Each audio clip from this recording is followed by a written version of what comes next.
Hello viewers.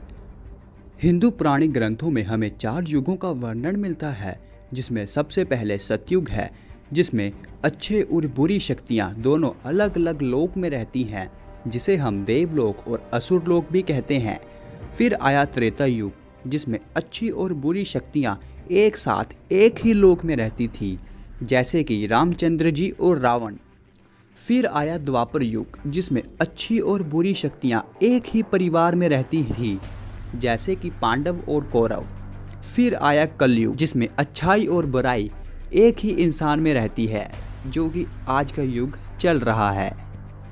आज मैं आपको द्वापर युग की उस महान गाथा के बारे में बताऊंगा, जिस पर यह द्वापर युग आधारित है, जिसे हम महाभारत भी कहते हैं। महाभारत जैसे महान युद्ध से हमें श्री कृष्ण का अमूल्य ज्ञान, गीता ज्ञान भी मिला था। यह वह ज्ञान था जिसे श्री कृष्ण ने अर्जुन को दिया था। यह गीता ज्ञान जिसने लाखों लोगों की जिंदगी बदल कर रख दी है, वही गीता ज्ञान है जिसे आज सिर्फ हिंदू धर्म ही नहीं बल्कि अलग अलग धर्म के लोग भी मानते हैं। अगर आप अभी इस वीडियो को देखना शुरू कर रहे हैं तो मैं आपसे कृपया करके बेनती करता हूँ कि आप इस वीडियो को अंत तक देखें, ताकि आप भी महाभारत को अच्छी तरह से जान सके और आपको पता चले कि महाभारत का युद्ध क्यों हुआ था। तो चलिए शुरू करते हैं। महाभारत का युद्ध कौरवों और पांडवों के बीच हुआ था। यह युद्ध 18 दिन तक चला था। इस युद्ध में लाखों की संख्या में लोग मारे गए थे। कहा जाता है कि इस युद्ध में मरे गए लोगों के रक्त के कारण ही कुरुक्षेत्र की भूमि लाल हो गई है। पांडवों की माता कुंती विवाह से पूर्व अपने महल में थी, तभी उनके महल में ऋषि दुर्वासा आए। उनकी सेवा कुंती ने बहुत की। उनकी सेवा से प्रसन्न होकर ऋषि ने वरदान दिया कि तुम्हें सभी देवपुत्र प्राप्त होंगे। यह कहकर वह ऋषि दुर्वासा वहां से चले गए और फिर कुंती ने उस वरदान का उपयोग करना चाहा और सूर्य देव की उपासना की, जिसके कारण उन्हें कर्ण की प्राप्ति हुई। विवाह से पूर्ण ही संतान प्राप्त मिलने के कारण समाज की बेइज्जती से डरती हुई कुंती कर्ण को एक टोकरी में डालकर नदी में बहा दिया और कर्ण एक सूत परिवार को मिला, जिस कारण कर्ण एक राजघराने का पुत्र होने के बावजूद भी सूत पुत्र कहलाए। कुंती का विवाह पांडु से हुआ, जिस कारण उन्हें युधिष्ठिर, भीम और अर्जुन 3 महाबली संतान मिली और पांडु की दूसरी पत्नी माद्री से उन्हें नकुल और सहदेव की प्राप्ति हुई। पांडु के छोटे भाई धृतराष्ट्र का विवाह गांधारी से हुआ और व्यास जी के कारण उन्हें 100 पुत्र प्राप्त हुए और उनके 100 पुत्रों में से सबसे बड़े भाई दुर्योधन थे और हस्तिनापुर के सबसे बड़े और बुजुर्ग ताकतवर योद्धा थे भीष्म पितामह, जिनका कहना पांडु और धृतराष्ट्र दोनों ही माना करते थे। पांडु की मौत के बाद राज सिंहासन के वारिस उनके छोटे अंधे भाई धृतराष्ट्र को मिला। कौरवों और पांडवों को शिक्षा गुरु द्रोणाचार्य ने दी थी। द्रोण के सबसे चाहते योद्धा थे अर्जुन। गुरु द्रोण अर्जुन को दुनिया का सबसे ताकतवर योद्धा बनाना चाहते थे। जब उनकी शिक्षा पूरी हुई तो कौरवों और पांडवों के बीच युद्ध अभ्यास हुआ। भीमसेन से दुर्योधन टकराए और अर्जुन, जो कि एक धनुर्धर थे, उनका मुकाबला करने के लिए कोई नहीं था, जिस कारण गुरु द्रोण ने ऐलान कर दिया कि अर्जुन दुनिया का सबसे ताकतवर धनुर्धर है। पर उतने में ही प्रजा से एक हाथ उठा और वो हाथ था कुंती पुत्र कर्ण का। कर्ण जिसने बचपन से ही कवच मिला था, जिसमें दुनिया के समस्त हथियार भी भेद नहीं सकते थे, और कर्ण ने अर्जुन से युद्ध करने के लिए चुनौती दी, पर अर्जुन ने एक सूत पुत्र से युद्ध करने के लिए मना कर दिया। तभी दुर्योधन, जो कि कर्ण की शक्ति से वाकिफ थे, उन्होंने अपनी चाल चली और अंग देश का राजा कर्ण को बना दिया, जिस कारण कर्ण एक सूत पुत्र होने के बावजूद भी राजा बन गए। कर्ण ने दुर्योधन की यह उदारता देख उसी क्षण कसम खा ली कि वो मरते दम तक दुर्योधन का साथ कभी नहीं छोड़ेंगे।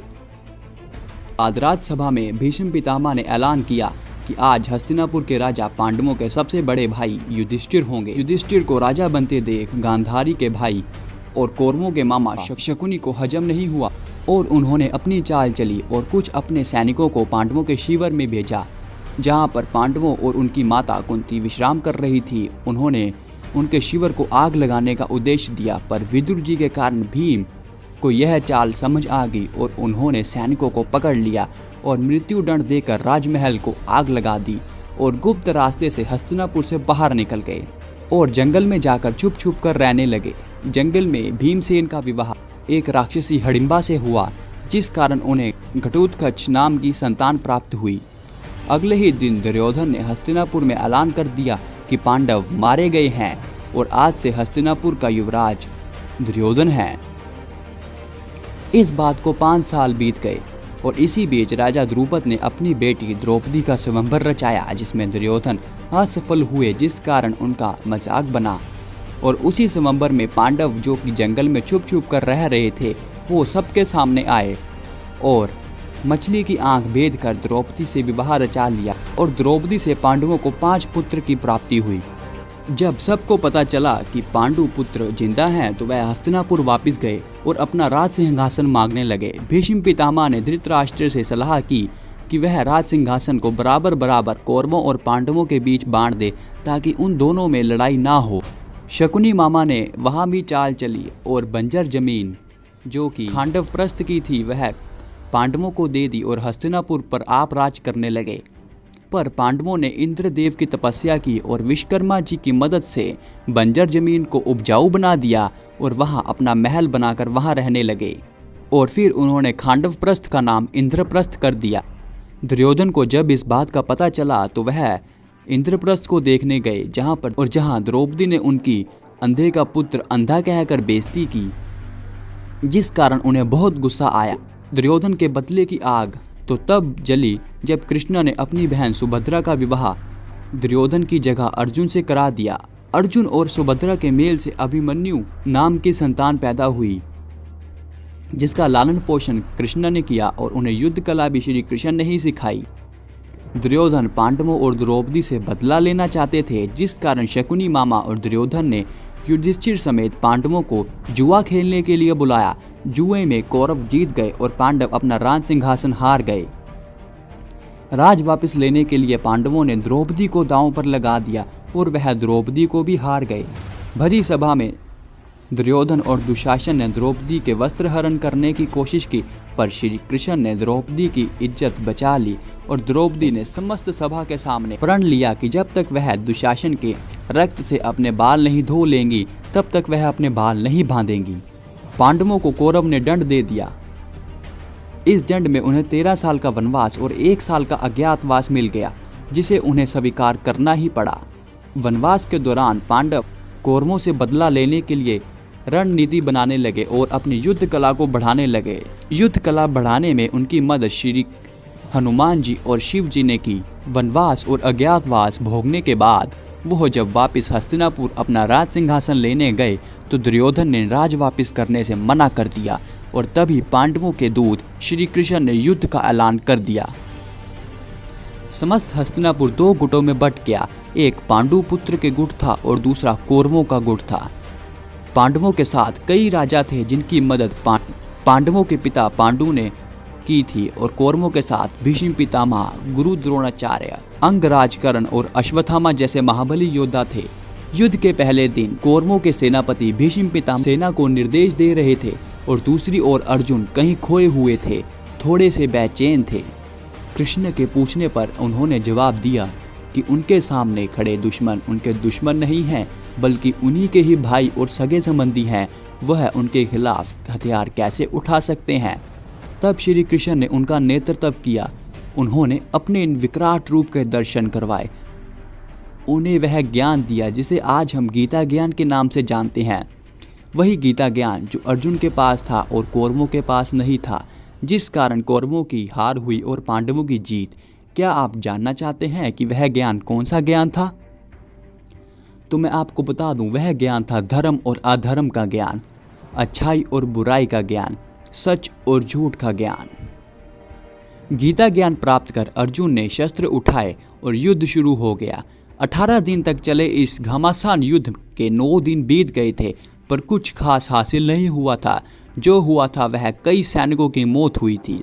युद्ध के 10वें दिन भीष्म पितामह को शिखंडी और पांडवों ने मिलकर मृत्यु के मोड़ पर लटा दिया, मतलब उन्हें शीर्ष पर लटा दिया। उनकी छाती को तीरों से भेद दिया। 12वें दिन कौरवों ने घटोत्कच को मारकर भीष्म पितामह की मौत का बदला लिया। 13वें दिन अर्जुन और सुभद्रा के पुत्र अभिमन्यु को मृत्यु प्राप्त हुई और मृत्यु प्राप्त करते करते भी अभिमन्यु अपना नाम एक महाबली योद्धा में दर्ज करा गए। अभिमन्यु की मौत का बदला लेने के लिए अर्जुन ने 14वें दिन जगारथ को मृत्यु दंड दिया। युद्ध के 15वें दिन गुरु द्रोणाचार्य को मृत्यु प्राप्त हुई। 16वें दिन भीम ने द्रौपदी का प्रण पूरा करने के लिए दुशासन को मारा और उसकी छाती के रक्त से द्रौपदी के बाल धोए। 17वें दिन सहदेव ने इस युद्ध के कारण यानी शकुनी मामा को मृत्यु दी।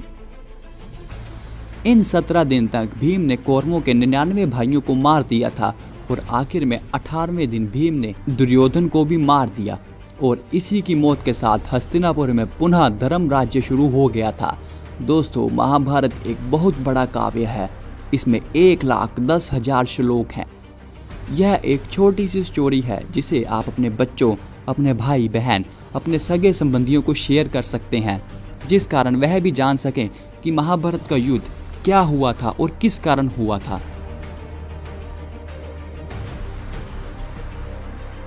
तो दोस्तों, इस महाभारत के छोटे छोटे किस्सों को अगर आप डिटेल में जानना चाहते हैं तो मैंने डिस्क्रिप्शन में काफ़ी सारी वीडियोस के लिंक दिए हैं, आप उन पर क्लिक कर उनके बारे में जान सकते हैं। तो दोस्तों, अगर अभी तक आप इस वीडियो के साथ हैं तो मैं आपसे एक प्रश्न पूछना चाहूँगा कि मैं आने वाली वीडियोस में आपको महाभारत के पर्टिकुलर पात्र पर पर्टिकुलर डेडिकेटेड वीडियो दूं कि ना दूं। अगर आप चाहते हैं कि वो वीडियो मैं बनाऊं तो आप कमेंट में यस जरूर लिखें। तो आज का वीडियो यहीं तक ही था। अगर आपको वीडियो का थोड़ा सा भी पार्ट पसंद आया है तो इस चैनल को सब्सक्राइब करें ताकि आप ऐसी इंटरेस्टिंग वीडियोस रोज़ दे सकें। तो मैं मिलूँगा आपको अगली किसी और वीडियो में। तब तक के लिए जय श्री कृष्णा।